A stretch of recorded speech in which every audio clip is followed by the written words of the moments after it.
Hello students, myself Arun Kumar Sharma, your history teacher. I hope you will be fine. Today we will resume our theme displacing indigenous peoples.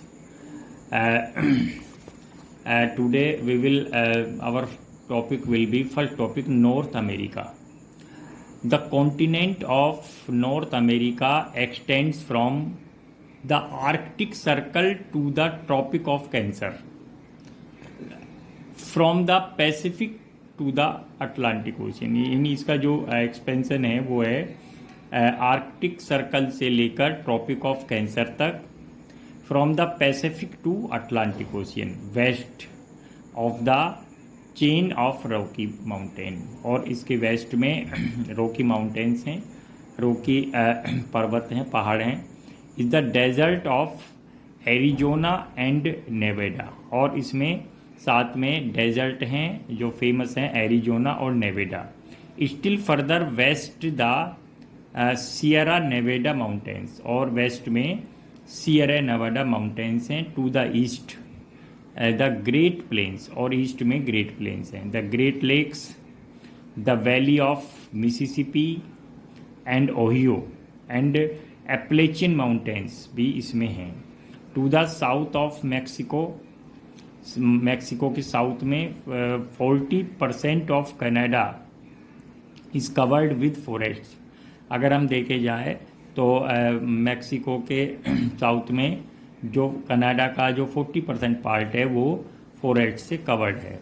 Oil, gas and mineral resources are found, ये पाई जाती हैं in many areas, बहुत सारे क्षेत्रों में ही पाई जाती हैं। विच explains the many big industries in the USA and Canada. इस प्रकार ये जो है इससे पता पड़ता है कि यहाँ बहुत बड़ी बड़ी इंडस्ट्रीज हैं ऑयल, गैस और मिनरल रिसोर्स को लेकर, किस को यूएसए और कनाडा में। Today wheat, corn and fruit, गेहूँ, मक्का और फल आर ग्रोन एक्सटेंसिवली, व्यापक रूप से यहाँ ग्रो किए जाते हैं। And fishing is a major industry of in Canada. और कनाडा में जो फिशिंग है वो बहुत बड़ी इंडस्ट्री है। Mining industry and extensive agriculture, या माइनिंग भी इंडस्ट्री है और extensive agriculture have been developed only in the last 200 years में ये डेवलप्ड हुई है by immigrants from Europe, Africa and China. यानी यहाँ 200 ईयर्स में बहुत सारे लोग मेजोरिटी यूरोप से या फिर सेकंड नंबर अफ्रीका और चाइना से भी यहाँ लोग आए। But there were people who had been living in North America, लेकिन जो लोग नॉर्थ अमेरिका में रह रहे थे फॉर थाउजेंड्स ऑफ ईयर्स, हजारों वर्ष से, before the European and learn of its existence. और यूरोपियन जब इन लोगों को जब इसके नॉर्थ अमेरिका के एग्जिस्टेंस से भी का पता पड़ा, यानी उन्होंने जब इसको एक्सप्लोर किया, विजिट किया और पहली बार इसको सर्च किया, यूरोपियंस लोग ने यहाँ आए, उससे पहले भी हजारों वर्ष से पहले से नॉर्थ अमेरिका में बहुत सारे नेटिव या एबोरिजिनल और द ओरिजिनल इनहेबिटेंट्स, यहाँ के मूल निवासी यहाँ रिजाइड करते थे, रहते थे। Students, our next topic is native people. Native people, native means a person born in place he और सी लिव्स इन। नेटिव का मीन्स क्या होता है? यानी एक व्यक्ति उसी स्थान पर रहता है जहाँ वह पैदा हुआ था। Till the early 20th century तक the term was used by Europeans. इस टर्म को यूरोपियंस ने यूज़ किया to describe the inhabitants of countries they had colonized. यानी इस टर्म को बाद में यूरोपियंस लोगों ने इस रूप में यूज़ किया कि जहाँ जहाँ उन्होंने कॉलोनी बनाई, उन्हें कोलोनाइज्ड के कंट्रीज़ किया, तो वहाँ के जो मूल निवासी थे, ओरिजिनल इनहेबिटेंट्स थे, पहले से जो लोग रह रहे थे, उस स्थान पर, उस जगह पर, उस भूभाग पर, उस पीस ऑफ लैंड पर या उस कंट्री में, तो उन्होंने उनको कहा नेटिव पीपल। तो हमारा our topic is the native people. Native people, the earliest inhabitants of North America came from Asia. ये कहाँ से आए थे? Asia. Over 30,000 years ago on a land bridge across the Bering straits. यानी सबसे पहले जो ये यहाँ के नॉर्थ अमेरिका के लोग थे, ये एशिया से यहाँ आए थे नॉर्थ अमेरिका में 30,000 ईयर पहले।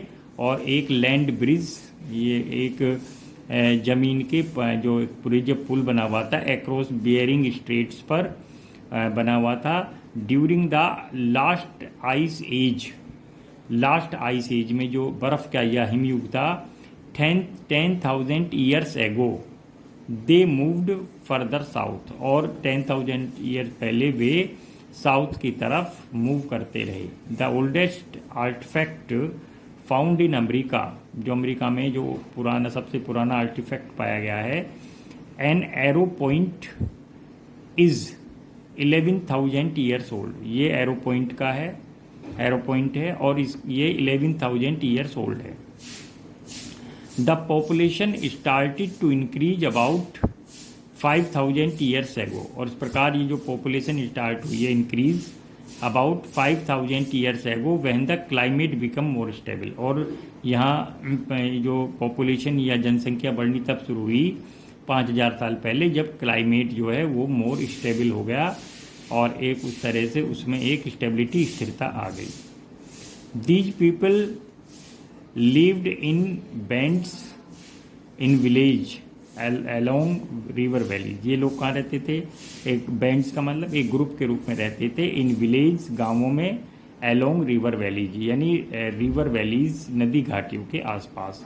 दे एट फिश, वे फिश खाते एंड मीट, फिश और मीट खाते थे। एंड कल्टिवेटेड वेजिटेबल्स एंड मेज, और सब्जियां और मक्का भी वो का उगाते थे, कल्टीवेशन करते थे। They often went on long journeys in search of meat, chiefly that of बिसॉन। यानी और ये लोग लॉन्ग जर्नी पर जाते थे मीट को सर्च करने के लिए, और वो भी बिसॉन। बिसॉन जो है वो एक प्रकार का हमारे यहाँ जैसे कि ऑक्स या बैल होता है, उसी प्रकार का, उसी टाइप का एक एनिमल होता है नॉर्थ अमेरिका में। दी वाइल्ड बफेलो, ये एक प्रकार का वाइल्ड बफेलो था, जंगली भैंसा। दैट रोम्ड द ग्रासलैंड्स, जो कि घूमता था ग्रासलैंड्स में यानी घास के मैदानों में। This became easier from the 17th century, और इस प्रकार यह 17th सेंचुरी में बहुत आसान हो गया। When the natives started to ride horses, जब नेटिव्स उन लोगों ने घुड़सवारी शुरू की। Which they bought from Spanish settler, जो कि उन्होंने जो स्पेन से जो सेटलर आए थे उनसे ली थी। But they only killed as many animals as they needed for food, लेकिन सिर्फ वे उतने ही एनिमल्स को मारते थे जितनी उन्हें फूड की या मीट की ज़रूरत होती थी। They did not attempt extensive agriculture. They did not attempt extensive agriculture, and since they did not produce a surplus, यानी वे एक्सटेंसिव एग्रीकल्चर यानी उनको ये नहीं पता था कि मॉडर्न एग्रीकल्चर कैसे होती है, ना उनके पास मॉडर्न इक्विपमेंट्स थे, ना मॉडर्न टूल्स थे, ना फैसिलिटी ऑफ इरिगेशन थी, इसलिए उनके पास कभी भी सरप्लस फूड ग्रेन्स नहीं होता था। They did not develop kingdoms, और वे किंगडम्स को डेवलप, अब उन्होंने अपना कोई राज्य या देश नहीं स्थापित किया। एंड एम्पायर, कोई अपना साम्राज्य नहीं बनाया। As in central and south America, यानी साउथ अमेरिका में, सेंट्रल एंड साउथ अमेरिका में, मध्य अमेरिका में उन्होंने अपना कोई भी राज्य या देश उनका स्थापित नहीं था। There were some instance of quarrels, between tribes over territory. केवल कुछ ऐसे उदाहरण हैं जिसमें कि जो ट्राइब्स थे, ट्राइबल कम्युनिटी थी, जो कबीले थे, जो लोग ये थे उनके बीच में सिर्फ ज़मीन को लेकर, क्षेत्र को लेकर झगड़े हुए।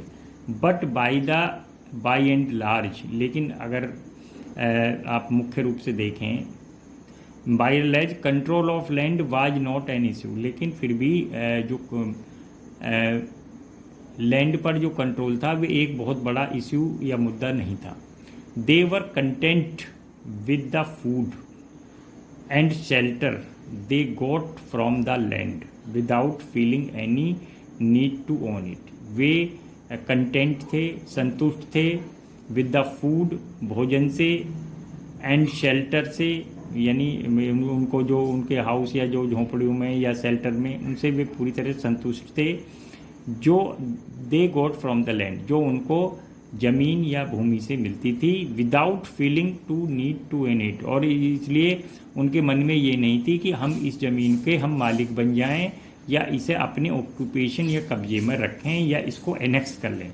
An important feature of that their tradition was that, उनके जो परंपरा का एक मुख्य बात ये थी, that of making formal alliances and friendship. उन्होंने फॉर्मल अलायंस यानी एक औपचारिक गठबंधन किया, एंड दोस्ती की, एंड एक्सचेंजिंग गिफ्ट्स, और गिफ्ट्स को एक्सचेंज किया।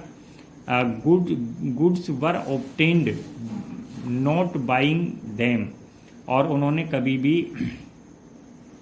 उन गुड्स को नहीं खरीदा बट एज गिफ्ट, यानी उन्होंने जो बाहर से लोग आए थे, स्पेनिश, पोर्टुगीज सबसे पहले, उनके साथ उन्होंने एक्सचेंज ऑफ गिफ्ट किया, उनसे दोस्ती भी की और उनके साथ एक प्रकार से गठबंधन भी किया, और वे आपस में भी यानी एज ए कम्युनिटी भी वो क्या करते थे, आपस में कभी नहीं खरीदते थे, और जिसके पास जो वस्तु होती थी वो एक दूसरे से एक्सचेंज कर लेते।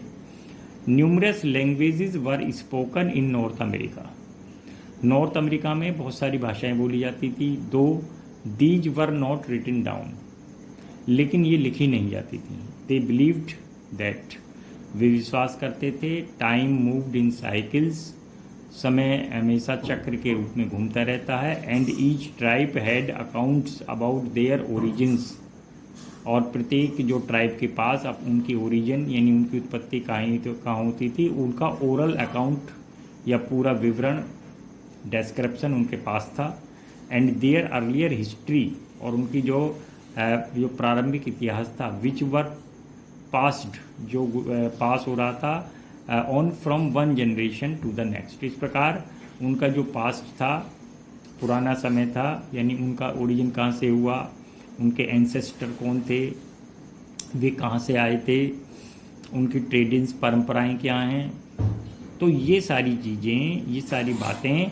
वे रिटिन नहीं है होती थी, क्योंकि उनकी लैंग्वेज रिटिन ही नहीं थी, बल्कि वो एक दूसरे से जो है वो रिटिन नहीं थी, ओरल एक दूसरे को ये बताते रहते थे, और एक जनरेशन से दूसरी जनरेशन में ये ट्रांसफ़र हो रही थी। They were skilled craft people and wove beautiful textiles. वे क्या थे, स्किल्ड क्राफ्ट पीपल थे, यानी बहुत अच्छी हैंडमेड वस्तुएं, गुड्स बनाते थे, एंड वो ब्यूटीफुल टेक्सटाइल्स, और बहुत ही सुंदर कपड़ों को भी वे वोव करते थे, बुनते थे, तैयार करते थे। They could read the land, वे ज़मीन का भी अध्ययन कर सकते थे, and could understand the climates, वे उनको ये पता थी कि कौन सी जलवायु कब होगी और क्या उसको हम किस प्रकार अपने उसमें कल्टीवेशन कर सकते थे। एंड डिफरेंट लैंडस्केप, और उनको अलग अलग जो लैंडस्केप यानी जो भूभाग थे, पीस ऑफ लैंड थे, उनके बारे में भी उनका अच्छा अध्ययन था। In the way literate people read written text, और उसी प्रकार जैसे लिटरेट पढ़े हुए लोग रिटन टेक्स्ट का यूज़ करके क्लाइमेट का, लैंडस्केप का, इन सब का स्टडी करते हैं, तो वो बिना पढ़े ही, बिना किसी रिटन बुक्स के एक्सप्लेनेशन के, वो उनको सब पता था और ओरली एक दूसरे से उसमें वो ट्रांसमिशन होता रहता था। Names of native tribes are often given, जो अमेरिका में जो नेम थे नेटिव ट्राइब्स के, आर ऑफन गिवन, वो दिए गए to things unconnected with them, यानी जो वस्तुएं उनसे कनेक्ट ही नहीं थी उनके नाम उन्हें दे दिए गए। जैसे कि for example Dakota an aeroplane, यानी एक एरोप्लेन का नाम डकोटा जो एरोप्लेन होता था वो नाम उनको दे दिया गया। चेरोकी ए जीप, जीप का नाम उन्हें दे दिया। Pontiac a car and Mohawk a hair cut, ये नाम उनको दे दिए गए। Encounters with Europeans, next topic is encounters from Europeans. Different terms are used in English for native peoples of the new world, जो न्यू वर्ल्ड के native peoples हैं उनको इंग्लिश में अलग अलग प्रकार से उनको टर्म दी गई। First new world means America, North America, Middle America, South America. Aborigine का मीन्स क्या होता है? Native people of Australia, Australia के जो नेटिव पीपल थे उनको एबोरिजिन कहा गया।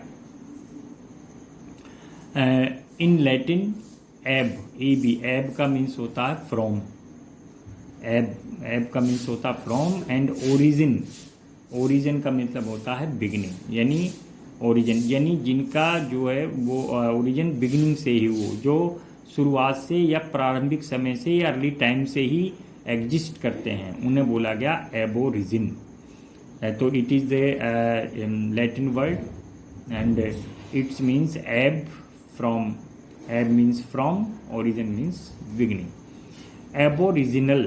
Aboriginal means adjective often misused as noun, यानी एडजेक्टिव है लेकिन इसको हम नाउन के रूप में गलत यूज़ करते हैं। American Indian, Amerind and Amerindian यानी native peoples of North and south America and Caribbean, यानी नेटिव पीपल थे जो उनको बोला गया नॉर्थ और साउथ और कैरिबियन आइलैंड्स के, जो कैरिबियन वाले वेस्ट इंडीज़, तो उनके लोगों को बोला गया American Indian, Amerind and Amerindian. First nations peoples पर पहले देश के लोग। द ऑर्गेनाइज्ड नेटिव ग्रुप्स, जो ऑर्गेनाइज्ड नेटिव ग्रुप्स थे, रिकॉग्नाइज्ड बाई, जो कि रिकॉग्नाइज्ड किए गए by the Canadian government. Canadian government ने जो नेटिव पीपल थे उनको रिकॉग्नाइज्ड किया, उनको मान्यता दी, उनको पहचान दी।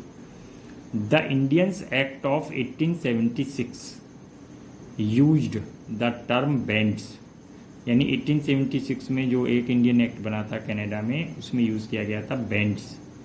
बट फ्रॉम द 1980s में the word Nations is used, उसमें बैंड्स हटाकर उसकी जगह वर्ड नेशन का मतलब राष्ट्र, देश कर दिया गया। Indigenous people belonging naturally to a place, यानी प्राकृतिक रूप से एक ही पहले से ही एक जगह रहने वाले लोग, यानी जो कभी ट्रांसफ़र नहीं करते, एक देश से दूसरे देश नहीं जाते और वहीं लगातार हजारों लाखों वर्ष तक बने रहते हैं, उन्हें बोला गया इंडिजीनियस पीपल।